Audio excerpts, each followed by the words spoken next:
Qual seria o primeiro passo nessa linha de formar cidadãos cósmicos dentro daquilo que a gente pode chamar de humanidade?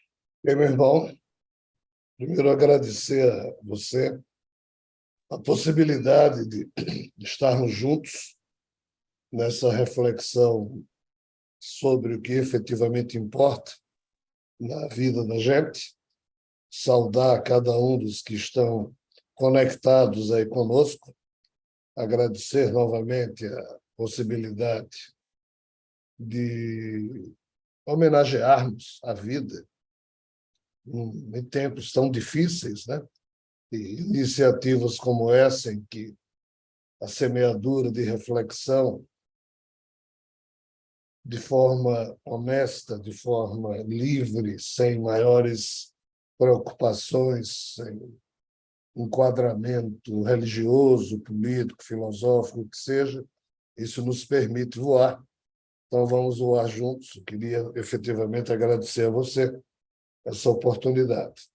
De minha parte, penso eu que a expressão adulta daquilo que chamamos da cidadania, de uma consciência particularizada, ela passa necessariamente pela compreensão do que somos.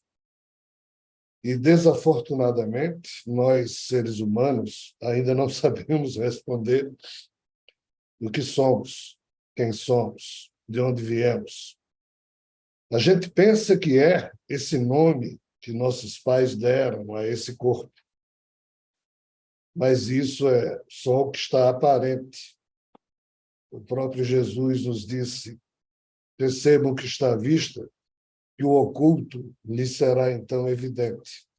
Nós não temos percebido muito bem o que está à vista e, obviamente, não temos maior contato com a compreensão de algo mais profundo por trás da apressada vida humana, e assim, de uma forma algo infantilizada, todos nós, eu inclusive, temos expressado ao longo da vida um padrão de cidadania que deixa muito a desejar. Nós não temos sido construtores do hoje, do amanhã. Nós temos sido sempre soldados de disputas daquilo que já passou e eternizando no presente as mediocridades do passado. Nós temos, de fato, destruído possibilidades de construção digna de cidadania, seja no âmbito da nacionalidade, em que a gente nasce, do planeta em que esta nacionalidade é, entre aspas, vivenciada, e da faixa de realidade que chamamos universo, aonde a nossa casa planetária se enquadra. Seja em que nível for, o nosso nível de ignorância, pelo menos o meu, em relação ao que me liga a cada um desses três painéis, é muito grande. E eu tenho me esforçado muito para superar isso. Às vezes acho que consigo, mas quando vejo o resultado da minha tentativa de algo contribuir, aí a gente vê a insignificância que cada um de nós fica sentindo, seja no âmbito dessa nacionalidade mais imediata, que é o de nos sentirmos brasileiros, uruguaios, franceses, angolanos, o mesmo cidadão planetário, o mesmo cidadão cósmico. Enfim, eu não penso, sinceramente, eu não penso que essa geração atual na qual nós estamos sendo contemporâneos, nós vamos chegar a algum ponto razoável. Claro que sobre os nossos ombros pesa todo um passado medíocre, um passado terrivelmente agredido pelas crenças religiosas. Em que sentido? Do impedimento dos homens e das mulheres livres desse mundo de pensarem por si mesmos. A Igreja Católica, desde o século VI até o século XVI, ela impedia que qualquer pessoa na Europa aprendesse a ler, com a perspectiva de que, caso viesse a ler, poderia interpretar erradamente a Bíblia. E nós, humanos, aceitamos esse tipo de coisa como sendo natural, quando isso é de um absurdo terrível.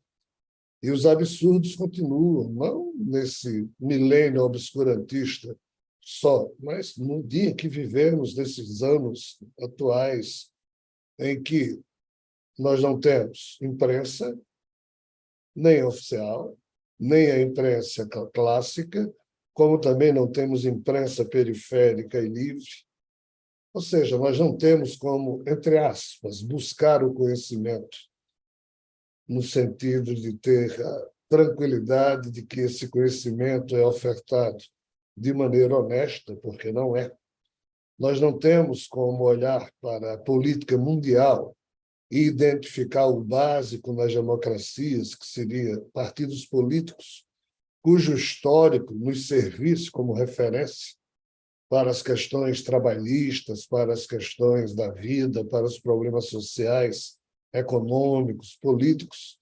Nós não temos absolutamente nada que nos sirva de exemplo, seja no âmbito individual, seja no âmbito coletivo, de situações que nos pudessem convidar a uma reflexão no campo do engajamento frente a isso ou aquilo, frente a esse ou aquele contexto, enfim. É meio atordoante para mim falar em cidadania, seja em que nível for, e assim tem sido durante esses últimos 30 anos, de 64 anos de vida que eu tenho. Eu tentei criar um instituto de estudos da política planetária. Em todos os livros que lancei até hoje, e já vão para mais de 50, há um manifesto convidando as pessoas a pensar no projeto Ouro, que é um convite à reflexão sobre a cidadania planetária, sobre a cidadania cósmica. Enfim, a gente se sente meio que elo de uma corrente que a gente não vê o resto dessa corrente. Ou então a gente se sente solitário, mas é assim mesmo. Todos os homens e mulheres, por pequenos que sejam, e nisso eu me enquadro, tentaram fazer algo, devem ter a sensação que, pelo menos, eu tenho recolhido nessa vida, a de colecionar retumbantes fracassos em todas as vezes que tentei agir politicamente, seja apoiando tal ou qual partido, tal ou qual candidato, ou de forma livre, independente, e só tenho colhido retumbantes fracassos. Mas, assim, desses fracassos, apesar da derrota em todos eles, eu tenho colhido aprendizados, que é a única coisa que nos resta fazer, e nos tornarmos, então, observadores adultos da permanente cena mundial de produzir estacionamento coletivo, de dominar as massas, dominar as pessoas. Então, assim, indo por partes. O que fazer na nossa insignificância, na nossa pequenez? O que fazer depois de olharmos para o mundo e observarmos que nada de bem e de belo existe sendo feito atrelado ao processo político? O que fazer quando observamos que estamos vivendo na época em que todos os sonhos se tornaram falidos, ou seja, nenhum deles aconteceu? Vivemos em plena distopia em relação a todas as utopias pensadas nos anos 60, 70 e 80 do século passado. Não há outra opção. A única opção que cada ser humano tem é agir localmente, no âmbito da sua vida. Mas o absurdo aqui é se essa atitude estiver corrompida por alguma alienação ou por alguma vinculação ao que eu chamo de doutrina política da estupidez. Por quê? Porque ao ser humano só é dado pensar, sentir e agir no sentido mais prático do que podemos entender como sendo que cada um de nós pode fazer na vida. Figuras como John Lennon, como Mahatma Gandhi e outros tantos sempre disseram, olha, temos que pensar globalmente e agir localmente.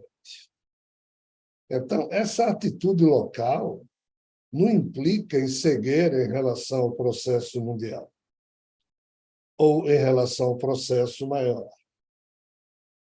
Então, ser de direita ou ser de esquerda, às vezes significa uma burrice, e me desculpem a expressão chula, mas de tal tamanho, pelo simples fato de que, se isso implica em você não poder discutir os principais problemas da vida, porque você vai estar desagradando a quem é de direita ou de esquerda, na hora em que você simplesmente emite uma opinião. Então, assim, eu tenho conseguido desagradar a muita gente pela quantidade de críticas que recebo, na hora em que critico todos os ismos e me distancio de qualquer percepção quando na outra pessoa eu percebo uma marca de ista na testa, seja lulista, bolsonarista, capitalista, comunista, monarquista, qualquer ista desse. Meu coração acolhe, mas a minha atitude de expressão de cidadania fica a uma distância prudente, porque sinceramente, eu acho que, hoje em dia, aquilo que eu mais defendi na vida, desde os meus tempos de estudante, que tínhamos que enfrentar a ditadura, etc. e tal, era o direito a se ter uma ideologia, e ainda continuo defendendo. Mas no mundo em que a gente vive, todas as ideologias parecem ter se corrompido e terem também corrompido os agentes dessas ideologias. Aí hoje, depois de ter passado minha vida inteira defendendo isso, qualquer ideologia, eu hoje tento ser livre e defendo a liberdade de pensamento exatamente para poder retirar de cada ideologia dessa o que for útil, o que for decente, o que eu achar que é digno para a construção de qualquer nível de cidadania, seja no âmbito da cidade que você vive, no estado em que você mora, no seu país, na terra, o que for. Pessoalmente, e agora indo para um plano maior de consciência, há um conceito na mitologia ariana hindu que se refere ao Brahmasmi, no sentido de que o cosmos não é estrela, não é galáxia, não, o cosmos não é essa coisa toda que a gente olha, o cosmos é cada um de nós. O cosmos está no DNA de cada um de nós. São 28.869 genes, dos quais apenas cerca de 2 a 3% produz proteína, o resto está meio que desativado, mas nesse conjunto de proteína que podemos produzir, nós podemos fazer o que quiser da vida, o que quiser de nós mesmos, só que nós somos totalmente ignorantes em relação a essas possibilidades. E quando a nossa mente é cega para a possibilidade, nossos olhos serão cegos para a oportunidade de embelezar a nós mesmos e a vida por meio da nossa atitude política. Então, assim, meio que fechando o que eu tentei falar até agora e somando tudo, fica no marco zero, e o bom é isso, que a gente fala e não diz nada. Mas, assim, o que é que define um ser humano? É o conjunto de suas crenças, ou o conjunto dos seus pensamentos, ou o conjunto das figurinhas memoriais com algum tipo de emoção que ele guarda no álbum da sua consciência. Esse corpo que eu utilizo já morreu 2 vezes, se trouxeram com choques, etc. e tal. E em uma das vezes eu me lembro muito bem que o filme da vida se passou, o álbum da consciência, com todas as figurinhas, uma coisa bem rápida, mas ao mesmo tempo parece tremendamente lento, aonde nós vemos como a gente coleciona cada momento da vida. E eu fiquei muito triste, entre aspas, ao refletir posteriormente, em vendo quão pouco havia de figurinhas no meu álbum de consciência no campo da expressão da motivação política, de ter agido pouco como agente da política da vida, né? E, mesmo dizendo isso, continuo me sentindo mal. Por quê? Porque a gente não tem como fazer política limpa no mundo sujo. Nós não temos como fazer política decente em processos indecentes que, a todo momento, emburrecem, tratam as pessoas, convidam que as pessoas expressem de si o lado mais feio das suas personalidades. Então, assim, eu meio que desisti de, através da política, nos termos em que ela está posta, de esperar resultados em que eu, como cidadão, pudesse verificar a minha participação, se eu estava sendo útil ou não. Mas a política que aí está sempre vai continuar e, obviamente, enquanto vivo esse corpo estiver, eu vou estar fazendo a leitura dos fatos, procurando exercer meu poder de escolher, de contribuir, certo ou erradamente, com aquilo que eu penso. Mas não é por aí que eu acho que eu estou expressando o meu ativismo consciencial. O meu ativismo consciencial eu procuro expressar na arte da política da vida, mas não aquela que está falando de eleições, de escolher A, B ou C. É o que eu faço a cada segundo, a cada momento, a cada minuto, como cidadão, como agente da vida. Isso aqui eu posso controlar.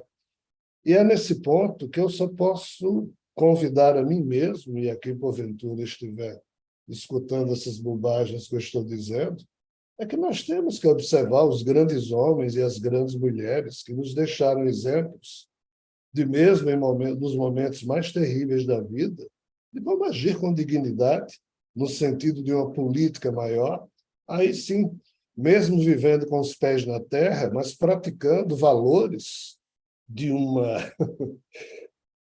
de um código de princípios e propósitos que parecem divinos.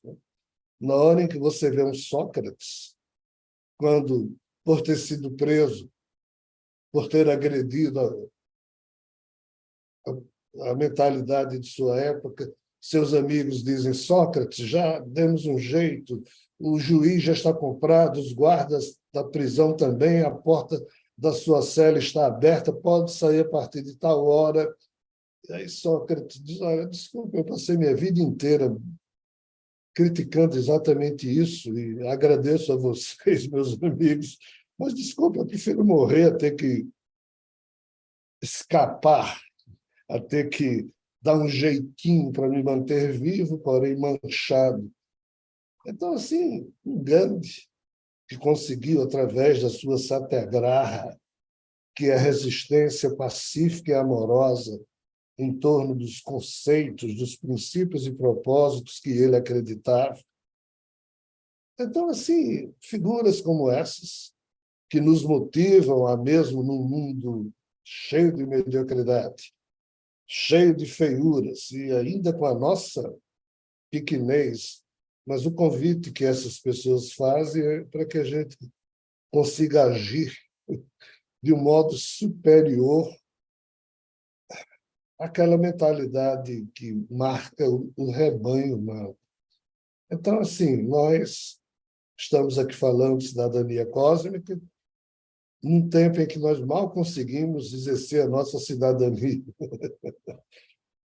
no quarteirão em que a gente vive, na cidade em que a gente mora. Mas é assim mesmo, é o desafio permanente da construção do processo da arte de viver. Ela, infelizmente, essa construção foi absorvida pela religião, o que é terrível, drástico, porque o que move a vida não deveria ser religião, deveria ser atitude consciencial de um agente político. Nós somos agentes políticos.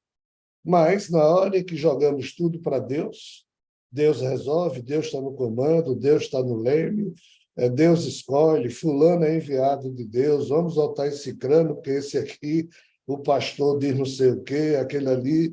Na hora que a gente age desse jeito, o resultado é exatamente esse que nós temos.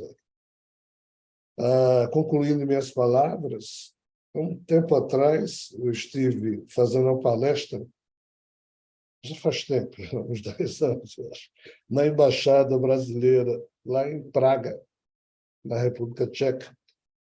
Tinha lá umas figuras. Eu estava fazendo palestra sobre no aspecto profissional, sobre sobre a economia do Nordeste, lá na Europa. Na época que eu trabalhava na Federação do Comércio, Bens e Serviços do Estado do Rio Grande do Norte. E eu fiz lá uma pergunta para os diplomatas europeus, que eles quase me expulsavam da sala. Eu perguntei qual é o estadista que nós temos para aplaudir no mundo, na época em que eu fiz essa pergunta. Eu estava dizendo que eu não conseguia aplaudir um só estadista no mundo. Nem deles era exemplo para mim, como ser humano, como agente político, como cidadão, né? E todos eles discordaram, e cada um começou a elogiar o presidente do seu país, né? Aí foi quando eu vi que, efetivamente, nós perdemos a noção, nós que eu digo, seres humanos, nós não sabemos mais observar as coisas, analisar as coisas, discutir valores, nós meio que nos desumanizamos e estamos todos hoje presos a conceitos partidários ou de preferências, ou de eu adoro um, detesto o outro, ou eu sou isso, eu sou aquilo, ou por conveniência ou interesse pessoal, nós perdemos a noção do todo. Nós não pensamos mais globalmente. Nós não conseguimos pensar globalmente. E eu não sei se a gente consegue agir localmente. Eu tenho tido muita dificuldade para agir localmente. Então, assim, sonho é a única coisa que a gente pode fazer em qualquer lugar da vida e em qualquer momento da existência. Eu continuo sonhando.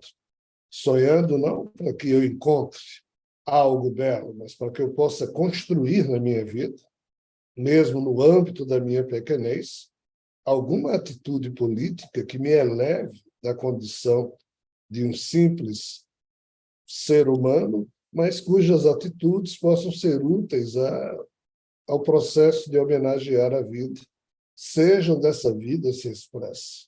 Então, isso é só um sonho, porque na prática a gente nunca tem como fazer isso. Mas eu mantenho meu sonho aceso. Um dia nós iremos escolher pessoas, iremos eleger nossos contemporâneos para cargos, para funções no âmbito de regimes democráticos, que é isso que eu luto desesperadamente, para nunca perdermos a noção de que fora da democracia só há estupidez, não há, entre aspas, salvação, porque nenhum pensamento único, nenhum fundamentalismo, seja de direita ou de esquerda, religioso, ou de que ordem seja, funciona. Isso termina em desgraças terríveis, mas pelo menos nas democracias, se a gente não consegue muita coisa, mas resta a liberdade de estarmos tentando modificar a nós mesmos, de expressar o que pensamos, certo ou erradamente, mas, acima de tudo, o sentimento da satyagraha que Gandhi nos ensinou, de resistirmos pacífica e amorosamente em torno dos códigos, dos princípios e dos propósitos, ou seja, dos códigos filosóficos de cada um de nós. Eu apenas lamento que a maioria dos meus contemporâneos que vivem na Terra hoje não tem código de princípio e propósito atrelados a preocupações filosóficas. O código dessas pessoas, se é que existe, está atrelado a níveis de interesse pessoal, a corrupções de todas as ordens, a crenças descabidas que misturam fé, messianismo político absolutamente medíocre com fé ou crença religiosa. Então, assim, cansa, mas é necessário que a gente permaneça na nossa satyagraha, no sentido de algo fazermos. Em resumo, pensar globalmente, agir localmente, é o que resta para cada um de nós. O tamanho do pensar pertence à habilidade de cada um. E aquilo que cada um de nós faz também pertence à habilidade de cada um. Boa sorte para todos nós. Não há uma fórmula, não há um manual operativo. É empírico, é a cada instante, é sabendo emprestar a cada segundo da vida um sentido que a nossa condição filosófica puder ofertar. É uma arte, mas é difícil.